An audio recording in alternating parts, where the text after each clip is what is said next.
주의 사랑과 은혜가 매일 풍성하시기를 주의 이름으로 축복합니다. 우리는 예수 그리스도께서 우리 죄를 위해 죽으시고 장사 지낸 바 되었다가 사흘 만에 다시 살아나신 것, 그리고 예수님을 믿는 모든 사람들이 예수님처럼 다시 살 것을 믿고 삽니다. 이 부활 신앙을 믿는 게 얼마나 어렵고 힘든 일입니까? 성경을 보면 예수님은 부활의 예표를 순간순간 말씀하셨습니다. 오래전에 우리 집사님들하고 나인성 앞에 간 적이 있습니다. 길에서 나인성까지 얼핏 잡아 어림잡아 한 1km 이상 되는 것 같은 거리인데 저 멀리 성이 보여요. 그런데 그 성에서 하나밖에 없는 아들을 잃은 과부가 그 죽음을 이끌고 죽음의 행렬을 이렇게 나오는 상상을 한번 해봤습니다. 은혜가 되고 참 깊은 묵상의 시간이었습니다, 제게는. 근데 그 나인성으로 들어가는 예수님이 장행렬을 탁 맞닥뜨린 겁니다. 슬피 우는 어미를 보고 예수님은 그 청년을 다시금 일으켜 세우지 않습니까? 죽음의 행렬을 예수님의 생명의 행렬이 막아선 겁니다. 생명이 죽음을 막아선 사건이 거기에 있었습니다. 엘리야와 엘리사도 죽은 아이를 다시 살린 기적을 구약 성경에는 또 말씀을 하고 있습니다. 분명히 있는 겁니다. 있는 것인데 없는 것처럼 생각하니 이 인간의 무지함이 얼마나 큽니까? 사람은 자기가 아는 것만 가지고 생각합니다. 자신의 지식이, 경험이 전부인 것처럼 그렇게 살아갑니다. 자부심을 갖고. 근데 여러분, 혹시 그런 생각하신 분 있습니까? 내가 알고 있는 게 다 진짜가 아닐 수가 있다. 인류가 그런 경험을 한 적이 있지 않습니까? 여러분, 정확히 1543년 코페르니쿠스의 논문에 지구가 태양을 돈다는, 태양을 중심으로 지구가 움직인다는 지동설을 발표를 했습니다. 그때까지 인류는 어떻게 살았습니까? 태양이 지구를 돌고 있는 줄 알았다니까요. 그게 전부인 줄 알고 사는 겁니다. 얼마나 무지합니까? 그런데 그걸 인정하지 않습니다. 그 뒤를 이어 1620년경 갈릴레오 갈릴레이가 주장을 합니다. 망원경을 가지고 천체를 연구하다가 코페르니쿠스가 얘기한 게 맞습니다라고 교회 앞에도 발표를 했는데 종교 재판까지 이르지 않습니까? 신나게 구박받고 혼나고 나서는 죽을까봐 살고자 부인하고 나오면서 혼자 그랬다잖아요. 그래도 지구는 돈다. 그 유명한 얘기 아닙니까? 난 학교 다닐 때 갈릴레오 갈릴레이가 형제인 줄 알았다니까요. 여러분 안 그랬어요? 아니 어떤 만화책에 그렇게 소개했다니까. 책도 책 나름이야. 제대로 읽어야지.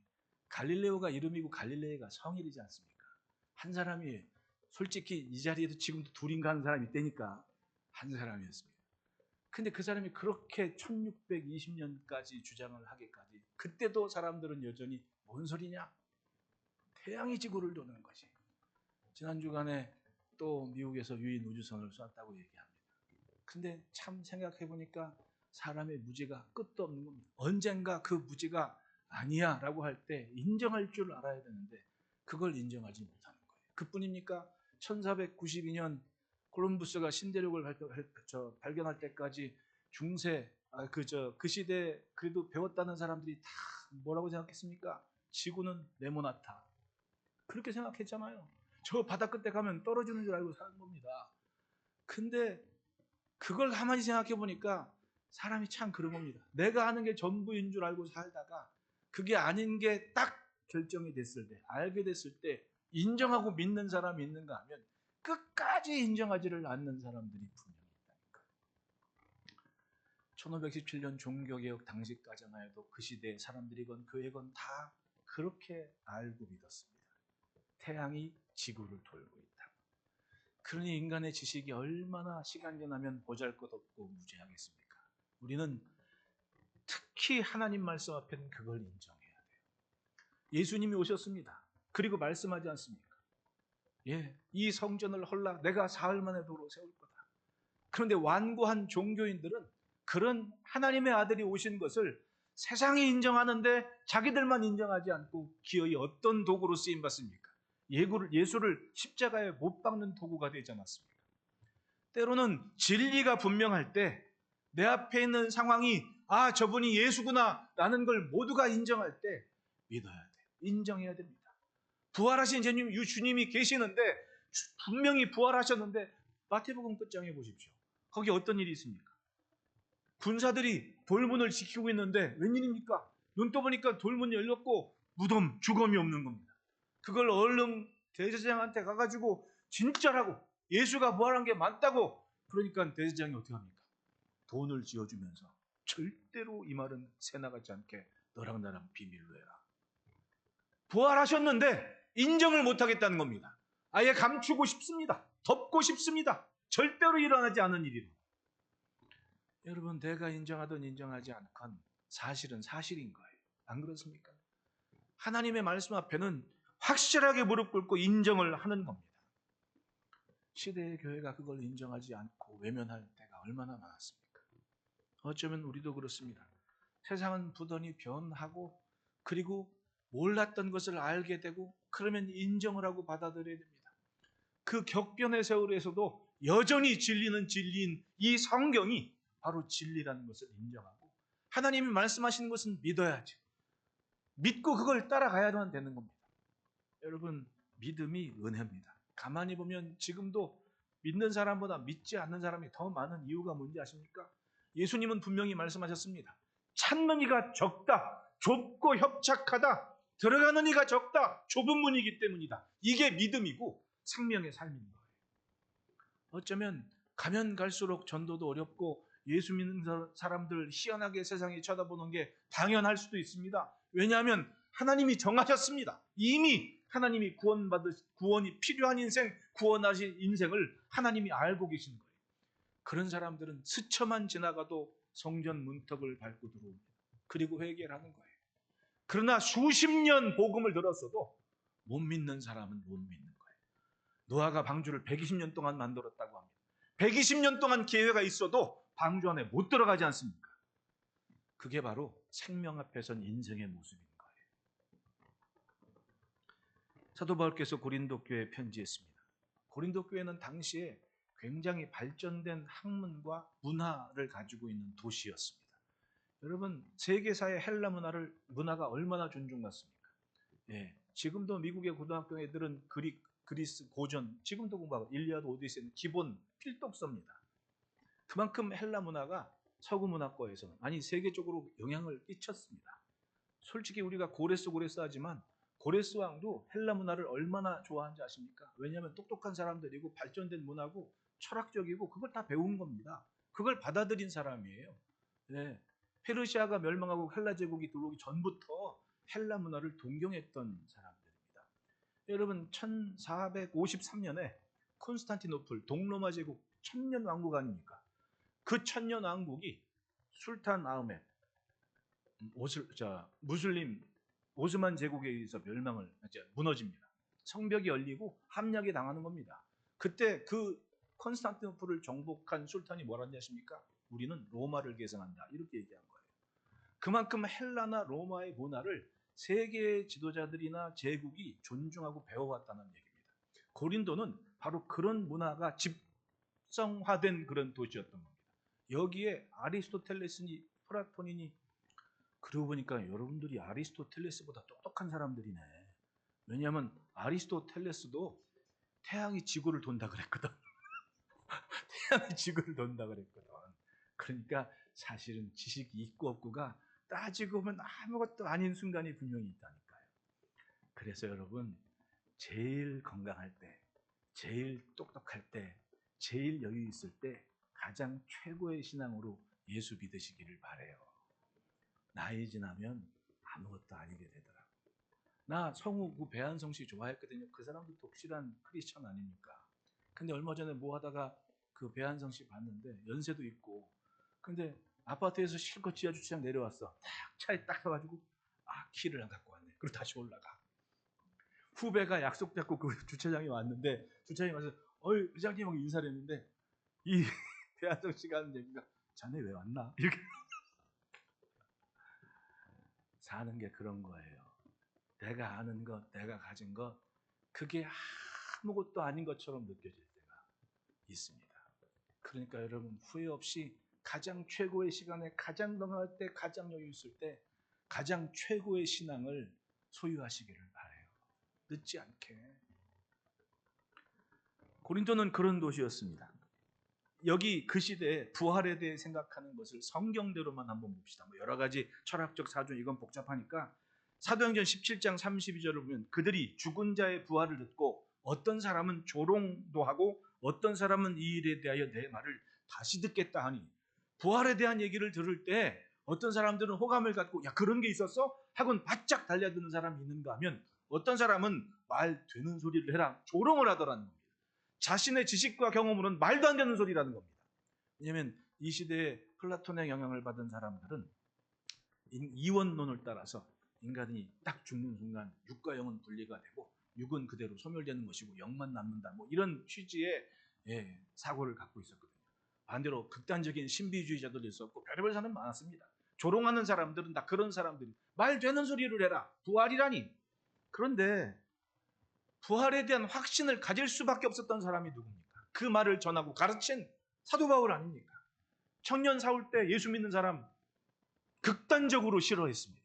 앞장서서 스데반 집사가 죽을 때 자기가 증인이 되겠다고 한 겁니다. 그 사람은 똘똘한 바리새인 중에 바리새인이었고 가말리엘의 문화생이었고 배울 만큼 배운 유대인이었습니다. 그만큼 확실한 자기 신념과 지식을 갖고 있는 사람인데 아버지가 또 부잣집이었고 부잣집 도령이니까 대제사장한테 가서 얘기하는 겁니다. 나한테 이 사령장 하나만 써주십시오. 돈도 뭐고 내가 다 알아서 할 테니까 당신은 이것만 써주십시오. 내가 당신에게 전권 이음을 받아서 다메섹에 있는 그리스도인들을 잡아오겠습니다. 그거 갖고 다메섹으로 가고 있었습니다. 웬일입니까? 가는 도중에 예수님이, 부활하신 주님이, 살아생전엔 만난 적도 없고 다른 적도 없는 그 주님이 나타나셔서 말씀하시는 겁니다. 나는 네가 핍박하는 예수다라고. 그 순간 청년 사울이 어떤 선택을 했습니까? 자기가 배웠던 것, 자기의 지식, 경험을 깡그리 다 배설물을 여겼다고 합니다. 그리고 주님의 말씀처럼 눈 못 본 상태에 다메섹 가서 아나니아에서 눈을 뜬 다음에 뭐라고 얘기합니까?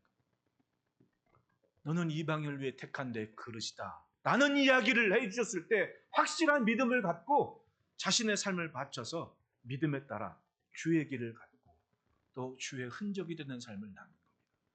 부활하신 주님을 만났거든요. 자신이 그랬다는 겁니다. 이것이 배운 자, 지식, 경험을 가진 인생의 다른 표본이었다는 거예요.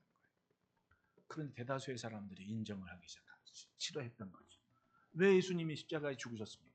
직접 선언을 하셨는데 믿지를 않은 겁니다. 인정하기 싫은 겁니다. 그리고 아들을 십자가에 못 박아 죽게 만들지 않습니다. 우리는 삶을 성경으로 가져가야 됩니다. 얽히고 설킨 생각과 삶의 문제들을 성경으로 가져가서 그 말씀으로 내 삶을 다시금 조명해야 되고 그 빛으로 나타나야 됩니다. 그리고 그걸 믿어야 되는 겁니다. 어떤 상황에서건 하나님의 말씀은 맞다. 인정해야 된다. 믿는다. 그러니까 여러분 뭐든지 처음이 있지 않습니까? 가만히 보면 우리는 경험한 것만 쫓아가요. 누가 이랬대더라, 누가 저랬대더라, 누가 이랬구나. 그러면 항상 다음이잖아요. 뭐든지 처음이 있지 않습니까? 그 처음 것. 저는 마중물 예배 드리고 기도하고 기도할 때 그건 꼭 기도해요. 하나님 뭐든지 처음은 있지 않습니까? 처음 그 은혜, 처음 그 복을 예배하는 우리에게 주십시오. 알고 있는 것이 전부라고 생각하지 마십시오. 뭐든지 처음이 있지 않습니까? 예수님은 그 첫 열매가 되셨다고 사도 바울이 선언을 하고 증언을 한 겁니다. 고린도전서 15장은 부활에 대해 명쾌히 얘기합니다. 오늘 본문 3절에 4절도 내가 받은 것을 먼저 너희에게 전한 이는 성경대로 그리스도 우리 죄를 위하여 죽으시고 장사 지낸 바 되셨다가 성경대로 사흘 만에 살아내사 12절로 19절에 그리스도께서 죽은 자 가운데 다시 살아나셨다 전파되었거늘 너희 중에서 어떤 사람들은 어찌하여 죽은 자 가운데서 부활이 없다 하느냐 만일 죽은 자의 부활이 없으면 그리스도가 살아나지 못하셨으리라. 그러나 이제 그리스도께서 죽은 자 가운데서 살아나사 잠자는 자들의 첫 열매가 되셨도다. 첫 열매가 처음 그 역사를 이루셔서 이제껏 진리로 품고 살아온 모든 것을 완전케 하시는 일을 주님이 이루셨다는 거예요. 그걸 믿으라. 그런 의미에서 부활은 소명이고 사명의 완성이었습니다. 오직 그 안에서 자신의 삶의 의미를 뒀고 그것만 보고 달려간 것이 사도의 삶이었습니다. 맞습니다. 우리도 말씀을 듣고 믿으며 그 길에 맞추는 겁니다. 그러면 주의 부활의 생명의 의미가 지금도 여전히 우리의 삶의 구원으로 펼쳐지게 됩니다. 그러므로 우리가 품어야 할 뜻은 첫째 따라합시다. 듣고 지키는 삶이 믿음이다. 2절에 너희가 만일 내가 전한 그 말을 굳게 지키고 헛되이 믿지 아니하였으면 그로 말미암아 구원을 받으리라. 믿음은 듣고 지킨 그것을 지켜가는 삶을 믿음이라고 얘기하는 겁니다. 예. 솔직히 예수님 오셨을 때, 아니 사도 바울께서 복음을 전할 때 그때까지도 얼마나 사람들이 자기 신앙에 대해서 자부심을 갖고 살았습니까? 그 시대 최고의 종교인들, 예루살렘에 있는 사람들, 대단한 무리들 아닙니까? 유대의 전통에 대해, 율법에 대해 자기가 최고라고. 그런데 그 사람들이 예수를 안 믿었다는 거예요. 아는 건 많은데 하나님의 아들이 오셨는데 인정을 안 하는 거 아닙니까? 지식이 오히려 방해가 됐습니다. 믿지를 못한 거예요. 신기하죠. 많이 알았으면 잘 믿었어야죠. 많이 알았는데 안 믿더라는 거죠. 하나님의 말씀이 선포된 순간 그것이 구원의 역사로 이어진 자리에는 뭐가 있겠습니까? 있는 그대로 받아들이는 거예요. 눈을 못 떠서 보지를 못했는데 예수님이 오셔서 안수를 하고 너 볼 거야. 눈 떠. 뭐가 보여? 아이고 나무같이 뭐가 왔다 갔다 거리네요. 그래 또 한 번 기도하자. 그리고 또 한 번 막 기도하니까 뭐가 보여? 사람입니다. 할렐루야. 말씀하신 그걸 그대로 믿고 맞추는 겁니다. 내가 살아온 삶이 아니라 살아낼 삶을 믿음으로 받고 거기에 맞춘 거예요. 걸어본 적이 없는데 예수님이 일어나 걸으라고 하십니다. 벌떡 일어나 걸었습니다. 들리지도 않았습니다. 그런데 예수님이 귓구멍에 손가락을 꽂고 뭐라고 막 하시는데 그냥 믿어요. 뭐라고 말씀하시는지 저 기도는 나는 듣진 못하지만 의도는 분명하다. 내 귀가 열릴 것을 믿자. 그리고 확실하게 듣게 되지 않습니까? 살아온 삶이 아니라 살아낼 삶을 믿고 맞춘 거예요. 여러분 살아온 대로만 살지 말고 주의 손길을 기대합시다. 말씀하시는 그 말씀을 믿고 그것이 내 삶입니다 하고 쫓아가는 용기를 가집시다. 맞습니다. 너희가 만일 내가 전한 그 말을 굳게 지키고 헛되이 믿지 아니하였으면 그로 말미암아 구원을 받으리라. 받아들이고 굳게 지킴으로 선 믿음이 있고 헛된 믿음이 있더라는 거예요. 들었으면 뭐합니까? 지키지를 않으니 헛된 것이 되어버린 거예요. 주의 말씀을 받아들이는 순간 삶은 옮겨집니다. 앞으로 어떻게 살아야 될지 살게 하시는 나를 찾게 됩니다. 말씀에서. 삭개오는 자신이 살아낼 삶을 들었을 때 거기에 맞췄습니다. 주의 말씀을 맞추고 주님의 제자가 됩니다. 그것이 바로 부활 신앙입니다. 여러분 주님께서 말씀하시는 것 여전히 살아계셔서 역사하신 하나님의 말씀 우리 앞에 있을 때 살아온 대로가 아니라 말씀대로 사는 용기 있는 삶을 지켜갑시다. 둘째로는 따라합시다. 은혜를 아는 자가 사명을 품는다. 9절 10절에 나는 사도 중에 가장 작은 자라 나는 하나님의 교회를 박해하였으므로 사도라 칭함받기를 감당하지 못할 자니라. 그러나 내가 나 된 것은 하나님의 은혜로 된 것이니 자신에게 주신 하나님의 은혜를 알고 믿으니까 확실하게 자기의 삶을 고정했습니다. 그리고는 내가 내 몸에서 그리스도께서 존귀케 되기를 원하노라. 나는 십자가 위에 다른 것 알지 않기를 원한다. 오직 십자가와 부활만 자신의 신앙이 되고 신학이 됐습니다. 그렇게 자기의 삶을 바친 거예요. 보십시오. 주님이 부르셨을 때 완전하게 사도다운 모습이 있을 때 불렀습니까? 그게 아니었잖아요. 지금 나는 예수 믿는 사람 잡겠다고 박해하고 핍박하기 위해서 담메색으로 가고 있는데 그 길을 멈춰 세운 겁니다. 그리고 너는 이방을 위해 택한데 그릇이다 말씀하신 겁니다. 이게 웬일입니까? 오죽했으면 담메색에서 예수님 음성 듣던 아나니아도 못 믿겠는 거예요. 그 친구가 지금 여기 예수 믿는 사람 잡으려고 온다 그러는데 거짓으로 하고 우리를 잡으려고 하는 거 아닙니까? 예수님 이렇게 말할 정도로. 그런데 예수님 말씀하시죠. 그는 이방을 위해 택한 내 그릇이다. 예수님은 정말 기가 막힌 거예요. 그러니까 여러분 앞을 모르겠걸랑 지금 내 앞에 있는 일을 열심히 하면 돼요. 마주보고 인사합시다. 다 이유가 있습니다. 나는 성경을 보면서 예수님의 그 기준이 참 기가 막힌 거예요. 보면은 이 이방인에 대해서 전도하고 세례주고 그거 사실은 베드로가 먼저 경험한 거 아니에요. 사도 바울보다는. 왜냐하면 지금의 텔아비브 요바에 있을 때 기도하는 시간에 하나님께서 보재기를 탁 내려줘가지고 먹으라고. 거기에 율법의 금한, 우리로 얘기하면 족발 이런 게 막 잔뜩 있어가지고 베드로가 뭐라고 그래? 나 어려서부터 이런 거 율법에서 금한 건 취급하지도 않고 먹지도 않습니다. 왜 이러세요? 그랬더니 또 이제 딱 사라지고 또 기도하는데 또 쫙 보재기가 또 그게 들어있네. 하나님 왜 그러세요? 우리는 하나님 말씀하시기를 너는 내가 선하다 한 걸 너는 왜 악하다 하나요? 이렇게 얘기하는 거예요. 맞았습니다. 자기가 아는 것대로 신앙이. 그리고 어떻게 돼요? 결국은 고넬료의 집에 가서 이방인 로마인이지만 그에게 기도하고 세례를 주고 예수 믿게 인정하지 않습니까? 이제는 달라진 거예요. 그런데도 유대인이니까 어떻게 합니까? 갈라디아서에 보면은 갈라디아 지금의 튀르키예죠. 그 갈라디아에 가서 이제 예수 믿는 사람 만난다고 사도 베드로도 이제 순례를 다닌 거지. 근데 이제 이방인 그리스도인들하고 밥을 이렇게 먹다가 유대에서 온 사람들이 이렇게 지나가니까 거기 뭐라 그래요?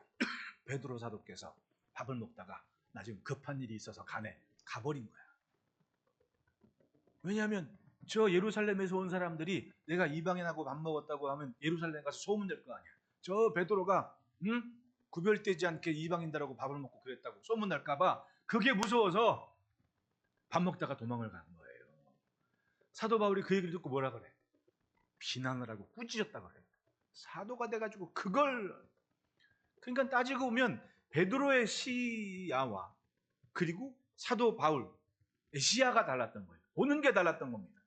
그러니까 결국은 이 많은 것을 경험한 사도 바울께서는 안 되는 게 없는 거야. 복음을 위해서는. 그러니까 먹든지 마시든지 무엇이든지 뭘 해라? 하나님의 영광을 위해. 시장에 가서 까다롭게 이거 어떤 거냐고 따지지 말고 왜 저 사람 시험 들게 하지 말고 유익되게 해라. 그냥 묻지 말고 먹어라. 이렇게 말할 정도로 내가 먹는 것이 저 사람의 문제가 된다면 먹지 말아라. 그러나 내가 먹는 것이 아무런 문제가 아니고 저 사람에게 유익이라면 먹어라. 그리고 뭘 하든지 하나님의 영광을 위해서 해라. 고린도전서나 로마서나 똑같이 그 얘기를 해요. 그 말은 뭐예요? 시야가 달랐다는 거예요. 그러니까 무조건 할례 받아야 돼 이게 아니었지 않습니까? 자기 제자 중에 어떤 제자는 할례를 받게 하고 어떤 제자는 할례 받지 않게 하고 예루살렘 교회에서 난리가 난 겁니다. 회의가 벌어집니다. 이게 옳으냐? 결국은 맞닥뜨려서 할례가 중요한 게 아니라 심령의 거듭남, 세례가 더 중요한 거다. 그럼 이방인에게 세례를 줘야 되냐? 줘야 된다. 불세례를 받았는데 물세례를 안 주냐? 그건 사도 베드로도 경험하지 않습니까? 맞아요. 순간순간 인생에 가로막힌 모든 장벽들이 하나님의 말씀 앞에는 확실하게 깨지고 부서지고 진리만 남게 되더라는 거지. 그걸 누가? 사도 바울이 이미 경험을 했던 거예요. 그리고 자신이 그렇게 사는 것조차 은혜인 겁니다. 내 입장이, 내 존재감이 교회에 비추어 볼 때 참 덧없는데 만삭되지 못한 자 같은데 하나님은 나로 하여금 이렇게 사용하시고 그 후로 죽을 때까지 자신의 생명 바쳐서 그렇게 순교의 자리까지 나간 거야. 사나 죽으나 내가 주의 것이다 하면서. 로마에 가면 예전에 2007년입니까? 권사님들 몇 분하고 저 원로 목사님하고 제가 이걸 짜가지고 로마에 여행사에 오더를 줬어요. 우리가 어디를 해서 여기를 가야 된다. 그리고 사도 바울의 흔적이 테마니까 이건 꼭 넣어야 된다. 로마에 사도 바울 흔적이 몇 군데가 있습니다. 아피아 고도니 뭐 기념교회니 뭐 있는데 거기에 이제 이탈리아 말로 트리폰테라는 데가 있어요. 트리폰테. 그게 이탈리아 말로 새 분수라는 얘기입니다. 거긴 내가 꼭 가보고 싶다고 해서 거기를 갔어요. 그 예배당 기념 예배당은 얼마 크지 않습니다. 뭐 우리 예배당 정도 되는데 우리 지금 요 회랑 요거 있는 것처럼 세 군데가 이렇게 둥그렇게 기념하는 장소가 있어요. 진짜 보니까 세 군데가 있는 겁니다. 그리고 제 앞쪽에 뭐가 있냐면 단두대가 있어요. 한 1m 한 몇 센치 되는 그 검정색 기둥이 이렇게 있는데 처형당하는 사람이 무릎 꿇고 딱 턱 올리면 딱 그 단두대인 거예요. 그러니까 무릎 꿇고 턱을 올리면 이 저 단두, 그러니까 목 자르는 머리 자르는 그 비석 돌단이 이렇게 있는 겁니다. 이렇게 되면 뒤에서 이제 칼을 탁 치는, 사도 바울이 거기서 순교를 하신 거예요. 그리고 머리가 딱 떨어졌을 때, 머리가 딱 떨어진 머리가 3번 툭툭툭 폈다고 그래요. 놀랍게도 그 사도 바울의 머리가 튄 자리에서 샘이 솟았다라고 얘기를 합니다. 훗날 그 사람들은 그 솟은 샘물로 뭐 세례도 하고 뭐 이런 의미 있는 기록이 남겨져 있어요. 그걸 보면 야, 죽는 순간까지 세상에 생수를 뿌리는 그런 삶을 사셨구나 하는. 어떤 사람은 뭐 사실 여부를 묻는데 사실 여부가 중요한 게 아닙니다. 그런 흔적으로 시대의 교회가 기억을 하고 기념을 하고 있다는 게 더 큰 거 아닙니까? 죽음까지도 생명이 되도록 자기의 삶을 드린 거예요. 왜? 나의 나 된 것은 오직 주의 은혜다. 따라합시다. 내 삶이 은혜의 통로다. 은혜를 받으면 핍박자요 박해자도 제자로 살고 사도로 삽니다. 가는 길에.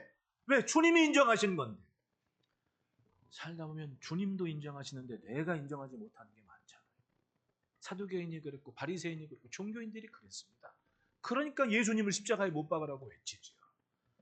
하나님이 인정하신 건데 내가 인정하지 못하겠다는 겁니다. 그 신앙적 자만이 결국은 생명에서 벌어지는 거예요. 마주보고 인사합시다. 예수 잘 믿읍시다. 여러분 기억하십시오. 오직 은혜가 나를 붙드는 겁니다. 그리고 주님께 붙어있는 삶을 가능하게 하는 것은 그 은혜를 감사하는 거예요. 그러니까 매일 눈 뜨면 고맙고 감사하잖아요. 여러분 그렇지 않습니까? 눈 뜨면 감사하고 고마운 겁니다. 예, 눈 뜨면 감사하고 고마운 거예요. 신나는 겁니다. 예. 예배 드리러 교회 올 때 보면 쌍문역 사거리부터 마음이 콩닥콩닥 신나는 겁니다. 예? 왜냐하면 주님이 계신 곳이라는 기대감이 있으니까. 모르시면 아직 나는 그래요. 새벽에 올 때 되면 아주 집사람이 천천히 좀 가라고. 나는 주님이 기다리신다. 주님이 기다리신다. 네. 어떤 때는 솔직히 막 작년까지는 도봉역에서 파란불 받으면 여기 정의호중 사거리까지 한 방에 달려왔거든. 얼마나 달렸겠냐. 나 때문에 생긴 것 같아. 과속 카메라가 3개가 생겼더라. 그 다음부터는 얌전히 와. 얌전히. 달릴 수도 없어. 3개가 나를 가로막는데 어떻게? 침착하게 가자. 여러분 매일 주의 은혜를 감사하며 삽시다. 신나게. 셋째로는 따라합시다. 예수님의 부활은 소망의 완성이다. 19절에 만일 그리스도 안에서 우리가 바라는 것이 다만 이 세상의 삶뿐이면 모든 사람 가운데 우리가 더욱 불쌍한 자이리라. 예수님도 부활을 말씀하셨고 모든 것을 완성하기 위해서 다 이루었다 하신 그 말씀의 완성으로 진짜로 사흘 만에 부활하셔서 마태복음을 보면 그때 무덤이 열리고 죽었다 산 사람이 예수님과 함께 성으로 들어갔다는 기록도 있는데 그걸 안 믿는 겁니다. 그걸 못 믿겠다고. 그리스도의 부활을 믿지 않으면 바울이 전한 복음도 헛되고 거짓이라고. 얼마나 헛되게 살았을까요, 여러분? 그 시대의 최고 아니었습니까? 솔직히 배울 만큼 배웠고 뭐 재물이 없어 아버지가 다소해서 지금이요 포목적 대상이었습니다. 응? 루디아처럼 막 천들 막 유통하고 그러면 그 사람 아버지의 영향력이 저 중국까지도 관계됩니다. 실크로드. 응? 생각하면 재밌더라고 그런 게. 야 이게 이런 집 자제였어? 그 사람 그냥 냅뒀으면 예루살렘에서 편안히 살았을 인생. 예수님 만난 다음에 완전히 바뀌잖아요. 천막 만드는 일을 하면서 세계를 유랑해야만 됐습니다. 그런데도 감사와 은혜를 감사하고 사명을 품고 예수님께 맞춘 삶을 살았습니다. 얼마나 대단합니까? 뭐 때문에? 오직 십자가와 부활을 전하면서. 그런데 그렇게 산 자신이 만약에 부활이 가짜라면 내가 뭐 때문에 한 건데 이렇게 되는 거 아닙니까? 다 헛된 것이라. 그러니 믿으라. 우리는 세상이 보기에는 어리석어 보여도 하나님의 지혜 위에 그리고 하나님의 은혜 위에 서 있는 인생입니다. 세상 끝날에는 방주에서 내려다보는 인생이 있고 그리고 방주 밖에서 올려다보는 삶으로 분명히 나뉘게 될 겁니다. 이미 노아의 때 인류가 경험한 그 일을 다시금 경험하게 될 겁니다. 그러니까 좁은 문이라고 좁은 길이라.